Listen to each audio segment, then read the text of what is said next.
protéger le feu et on pourra s'asseoir sur les pierres. On cherche quel genre de pierre? Peu importe, on va les entasser pour protéger les flammes.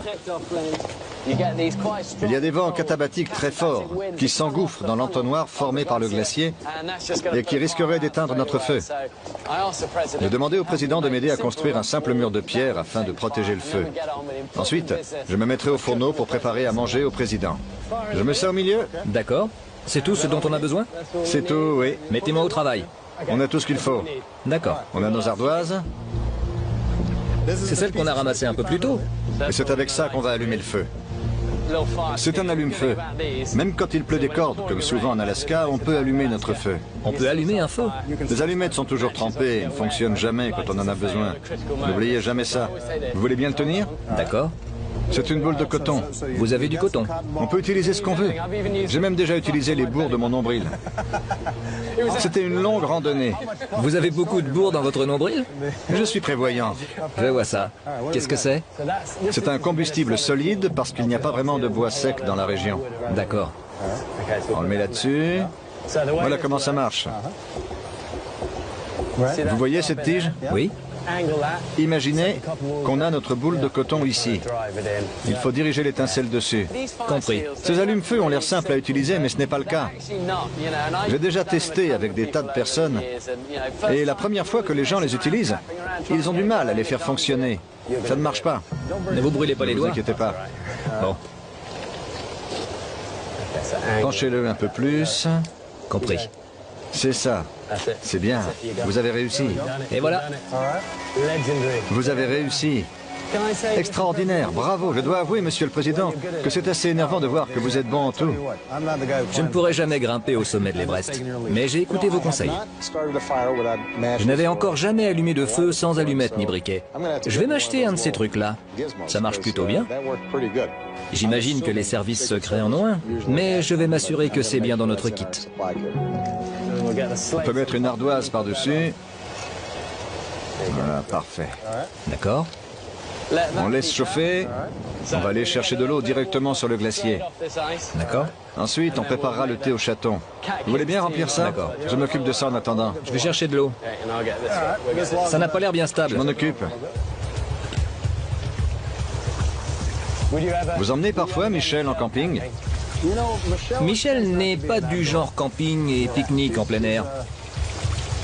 Elle adore la randonnée. Elle fait du sport. Ouais. Mais une fois la nuit tombée, elle aime bien retrouver son lit. Je vois. Mais elle aime la nature. Quand on emménage à la Maison Blanche, Oui. comment on fait pour être président et papa à la fois? Ce qui est intéressant, c'est que je passe plus de temps avec mes enfants depuis que je suis président. Parce que je vis juste au-dessus. Je peux, par exemple, monter chez moi à 18 h et retourner travailler ensuite. Je peux dîner avec elle tous les soirs. C'est quelque chose que je peux faire maintenant que je suis président. On a gardé cette habitude. C'est vrai, génial. C'est vraiment génial. C'est bien de faire passer sa famille d'abord. C'est pour mon bien. Parce qu'une journée entière à m'occuper des problèmes du monde, Ouais. pouvoir rentrer chez moi et écouter les filles me raconter leur journée, ça m'ouvre de nouvelles perspectives et ça recharge mes batteries. C'est touchant de savoir que le leader du monde libre est un père avant tout. Il est temps de passer à table. Qu'est-ce qu'on a? L'Alaska est le pays de l'ours et du saumon. Et comme on n'a pas d'ours, Oh, regardez ça. Regardez ça. ce n'est pas une blague. J'ai trouvé ça sur la rive. N'ayez pas peur. Je crois que le président a été un peu surpris quand je lui ai montré la carcasse d'un saumon à moitié dévoré. Il a été à moitié dévoré par un ours. Pourquoi l'ours ne l'a pas terminé? Il a l'air très bien ce poisson. Oui, mais si on regarde bien, il a mangé toutes les réserves de graisse. Les œufs, une partie de la peau et du cerveau. Quand il y a beaucoup de poissons dans la rivière, ils ne mangent pas la chair. Ils cherchent des morceaux à forte densité calorique. Intéressant. Un ours a mâchouillé ça. Oui, mais on va le faire cuire. On ne risque rien. D'accord. J'ai vu le genre de truc que Bear mange. Alors un morceau de saumon, je m'en tire bien. Ah, on le fait griller. Ouais. Il m'a dit que le poisson avait été à moitié dévoré par un ours. Il n'était pas obligé de le préciser. Et voilà. Vous vous êtes déjà perdu dans la Maison Blanche? Non. C'est immense. Et les filles, quand elles étaient petites et que vous veniez d'emménager? Elles connaissent de bonnes cachettes. C'est l'endroit idéal pour jouer à cache-cache. Le rêve. Vous savez, la Maison Blanche n'est pas si grande que ça. Washington est une vieille capitale. Les bâtiments ne sont pas grandioses. Ça reflète bien l'idée de démocratie américaine. On a dû penser que la Maison Blanche ne devait pas être trop ostentatoire. C'est vrai. Et avant le 11 septembre, on pouvait encore s'en approcher à pied ou bien en voiture. Maintenant, les routes ont été bloquées. Mais quand j'étais jeune, la première fois que j'ai visité l'endroit, on pouvait avancer jusqu'au portail. Et il y avait la route qui passait juste derrière. Vous vous souvenez de tout ça? La première fois que je l'ai vu, j'avais 21 ans. Vous avez été impressionné? Jamais je n'aurais imaginé me retrouver un jour de l'autre côté de la fenêtre. Ouais, la vie est bizarre. C'est vrai. On ne s'attend pas à ce qu'un gamin né à Hawaï d'une mère célibataire et nommé Barack Obama finisse président. Personne n'aurait misé là-dessus. C'est incroyable, incroyable. Ouais. Ce qui m'a le plus surpris, c'est de voir que le président est tout à fait normal et a les pieds sur terre. Honnêtement, c'est le caméraman qui a la tâche la plus dure. Oui, il doit tout faire en marche arrière. Un peu comme Ginger Rogers. Avec toutes les responsabilités et le pouvoir qu'il a, il devrait se sentir au-dessus des autres. Mais ce n'est pas le cas. On n'est pas bien là? C'est mieux que de passer la journée à la Maison Blanche, non? Moi, je vous le dis. Vous avez réussi à faire passer des lois. Comment vous faites pour réaliser tout ce qui vous tient à cœur? La persévérance. Il faut de la persévérance. On a fait des études sur les enfants issus de quartiers pauvres ou de régions en proie au conflit. Et les enfants qui s'en sortent le mieux et qui réussissent dans la vie, ce ne sont pas forcément les plus intelligents ou les plus forts. Ce sont ceux qui sont le plus résilients. Je pense que ça s'applique à tous les domaines. Ce qu'on essaie ne fonctionne pas toujours, mais si on est déterminé, on peut y arriver. Il faut réussir à trouver un certain équilibre. Il ne faut pas viser trop haut, ni trop bas, si l'on veut garder sa détermination. Je dis toujours à mes filles de ne pas croire les compliments quand tout va bien, et de ne pas désespérer quand tout va mal. Ouais. Les gamins sont là pour nous remettre à notre place et nous rappeler nos valeurs. On a tous des jours sans. Absolument. Vos filles doivent être une grande source d'inspiration pour vous. Elles sont géniales. Personne ne me rend aussi heureux ou ne me fait sentir aussi stupide. Bienvenue au club. J'ai 3 garçons et c'est la même chose. Notre but, c'est que nos enfants soient plus intelligents que nous. Ouais. On améliore en permanence le patrimoine génétique. Si on épouse des femmes bien, on sait qu'elles s'en sortiront mieux que nous. Quand vous étiez petit, vous saviez que vous vouliez passer autant de temps dans la nature? C'est dans votre ADN? Est-ce que ça vient de l'environnement dans lequel vous avez grandi? Mon père était dans les commandos.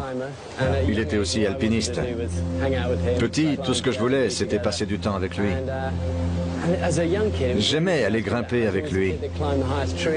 Plus jeune, c'est la seule chose pour laquelle j'étais doué. J'étais le gamin qui grimpait partout. Si on m'avait dit à 7 ans que mon métier me permettrait de grimper et de me traîner dans la boue, je me serais considéré comme l'homme le plus heureux de la Terre. J'ai toujours suivi mes passions et ce pourquoi j'étais doué. D'accord. J'ai vraiment de la chance. J'ai une super équipe qui m'entoure. Jamais je n'aurais pensé faire ça un jour, surtout avec le président des États-Unis. C'est de la folie. Je lui fais même à manger alors que je suis le plus mauvais cuisinier de la planète. Le saumon a l'air plutôt pas mal. Vous voulez goûter? Oui, goûtons. Tenez. Allons-y. C'est bon. On sent encore la laine de l'ours. C'est vraiment bon. Il est frais. C'est du bon saumon de l'Alaska. Bear est un piètre cuisinier, mais le fait que j'ai mangé quelque chose d'identifiable est déjà bien. Ça aurait été sympa d'avoir des petits biscuits avec, mais ce n'est pas facile à transporter. Vous vous considérez comme quelqu'un de croyant? Absolument. Je crois que c'est mon président préféré, Lincoln, qui a dit ça. Même si vous n'étiez pas croyant avant d'entrer en fonction, vous finissez par prier Dieu de vous donner un coup de main. J'aime bien cette citation qui dit « Il n'existe pas d'athée dans tout l'océan austral, C'est tout à fait exact. ni de zone létale sur le mont Everest. » Je parlais tout à l'heure de détermination et de résilience. C'est ce qui nous permet de garder un certain équilibre. Ouais. Quel héritage aimeriez-vous laisser de votre présidence? Nous avons fourni une assurance santé à des millions de personnes qui n'en avaient pas. Nous avons porté secours à une économie au bord du gouffre. Mais ces mesures contre le changement climatique sont plus importantes que tout. Ce sont elles qui auront le plus d'impact sur les générations futures. Ouais. On est encore loin du compte, mais on travaille dur, tous ensemble, pour trouver une solution. J'étais en train de préparer à manger pour le président et j'ai vu le type qui vérifie tous ses plats m'observer avec son œil de lynx. Il se trouve que la Maison-Blanche a une politique très stricte. Le président ne doit pas être filmé en train de manger, encore moins un saumon à moitié dévoré. Je m'attendais à ce que le conseiller en alimentation du président intervienne et arrête le tournage. Mais en fait, il a laissé faire le président. C'est bon. Et heureusement pour tout le monde, le commandant en chef était partant. J'aimerais faire quelque chose pour vous. Généralement, mes invités mangent des trucs horribles. Par exemple, des insectes. Mais vous êtes le président, alors j'ai prévu un dessert sympa. Qu'est-ce que c'est? J'ai appris plein de choses de mes amis américains. À commencer par le s'more. Chaque année à Hawaï, on faisait un feu sur la plage et on mangeait des s'mores. Ah ouais? Alors vous êtes un spécialiste. Non, c'est Sacha l'experte. Expliquez-moi tout. Vous mettez votre guimauve sur la tige D'accord. et vous la tenez juste au-dessus des flammes. Il arrive parfois qu'elle prenne feu. C'est tout l'intérêt. Ça se présente bien. Maintenant, on la pose sur le biscuit Ça a l'air génial. et après, on met l'autre biscuit par-dessus, comme ça. C'est officiel, le président m'a préparé un s'more. Goûtez-le. Je vous adore, mais ça a l'air horrible. Je vous promets que c'est meilleur que ce qu'on mange dans votre émission. Vous êtes un bon président, mais un piètre cuisinier. Ce s'more est parfait. Faites-moi goûter. Non, c'est bon. On l'a bien mérité. On a brûlé pas mal de calories. Ce n'est pas mauvais. Alors, vous en dites quoi? C'est bon. Même si ce n'est pas aussi bon que votre saumon. Quand on a annoncé qu'on allait faire cette émission, il y a eu une pétition envoyée à la Maison-Blanche. Ah bon? Et pourquoi? Quand j'ai dit que je voulais faire boire sa propre urine au président, les services secrets m'ont dit que je risquais la prison. La célébrité de Bear vient du fait qu'il boit son urine. Dans un cas extrême, je pense que j'en serais capable, surtout si l'alternative, c'est la mort. Mais je n'en ferai pas une habitude, et surtout, je n'ai pas l'intention de le faire pour une émission de télévision. J'ai toujours entendu dire que si on buvait son urine, on risquait d'être encore plus déshydraté. Quand on est déshydraté, ça se voit. On a des urines foncées. D'accord. Boire son urine ne servirait à rien. Ça n'arrangerait rien. Mais si vous êtes bien hydraté, que vous vous trouvez en pleine nature sans rien d'autre, il ne faut pas gaspiller. Il faut la boire. Ça peut même vous aider. Je connais plusieurs personnes à qui ça a sauvé la vie. En fait, l'idée, c'est qu'il faut boire son urine quand on a encore un peu d'eau. C'est ça? Il faut la boire quand on a encore de l'eau. Entendu. Mais si vous êtes déjà déshydraté, Ça va augmenter nos réserves. J'ai appris que quand on buvait son urine alors qu'il nous restait encore de l'eau et qu'on était relativement bien hydraté, ça permettait d'augmenter ses réserves d'eau. Je ne pense pas me retrouver un jour dans une telle situation, mais c'est bon à savoir. Je retiens ce conseil. j'ai campé avec des gens incroyables au fil des ans. Ce que j'aime avec les feux de camp en pleine nature, c'est qu'on est à égalité. Mais celui-ci compte parmi mes préférés. C'était incroyable. C'était génial, une super journée. Les s'mores sont de mieux en mieux. Bon, on redescend? D'accord, on éteint le feu? Ouais, c'est indispensable.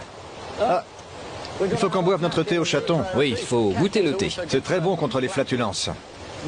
Je ne suis pas concerné, mais vous peut-être? Mes gamins en auraient bien besoin en tout cas. Faites-moi goûter. C'est bon, Tant mieux. c'est pas mal du tout. C'est par là qu'on va. On est parti. C'est bon? C'est bon, allons-y. Vous encourageriez vos filles à faire de la politique? Non. Mais si elles venaient me voir pour m'annoncer qu'elles se présentent aux élections, je les soutiendrais à 100%. D'accord. C'est un métier très noble, à condition de le faire correctement et pour les bonnes raisons. J'essaie d'inculquer 2 règles à mes filles. Montrez-vous serviable et gentille. Ouais. Si on s'en tient à ces 2 règles, Quelles que soient nos passions, on arrivera à tout dans la vie. Être gentil, c'est tellement important et ce n'est pas difficile. Non, pas du tout. Il nous faut parfois du temps pour comprendre quelque chose d'aussi simple. Quelque chose de simple. Il faut essayer d'être serviable et gentil. Ça a été un vrai privilège pour moi de passer un peu de temps avec lui.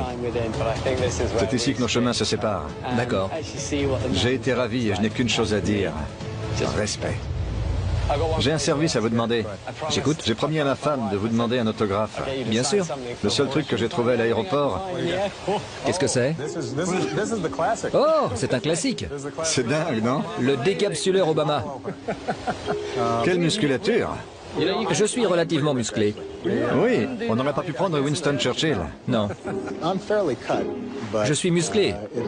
Mais le décapsuleur date peut-être un peu. Et j'ai remarqué que la figurine n'avait pas de cheveux gris. Et à l'évidence, la présidence ne m'a pas épargné. Mais Michel trouve que je ne m'en sors pas trop mal. Vous savez de quoi j'avais peur avant ce trek? Quoi? D'assurer votre sécurité. Je suis plus costaud que j'en ai l'air. On a réussi. Mission accomplie. Merci. Je peux dire une prière pour vous? Bien sûr.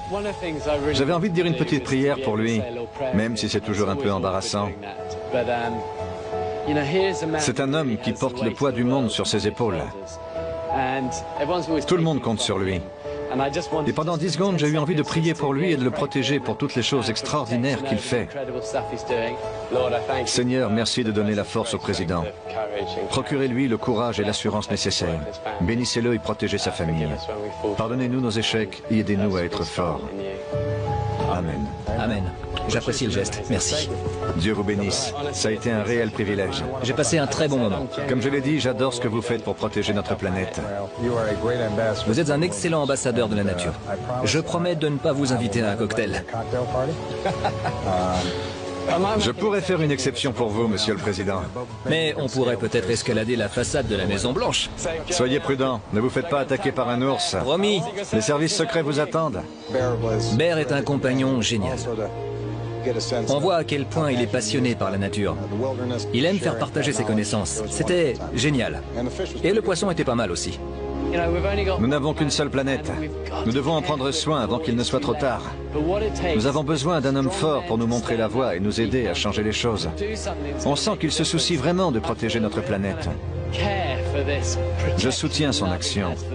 Je trouve que ce qu'il fait est remarquable. L'Alaska est touchée de plein fouet par le changement climatique. Elle pourrait bien disparaître.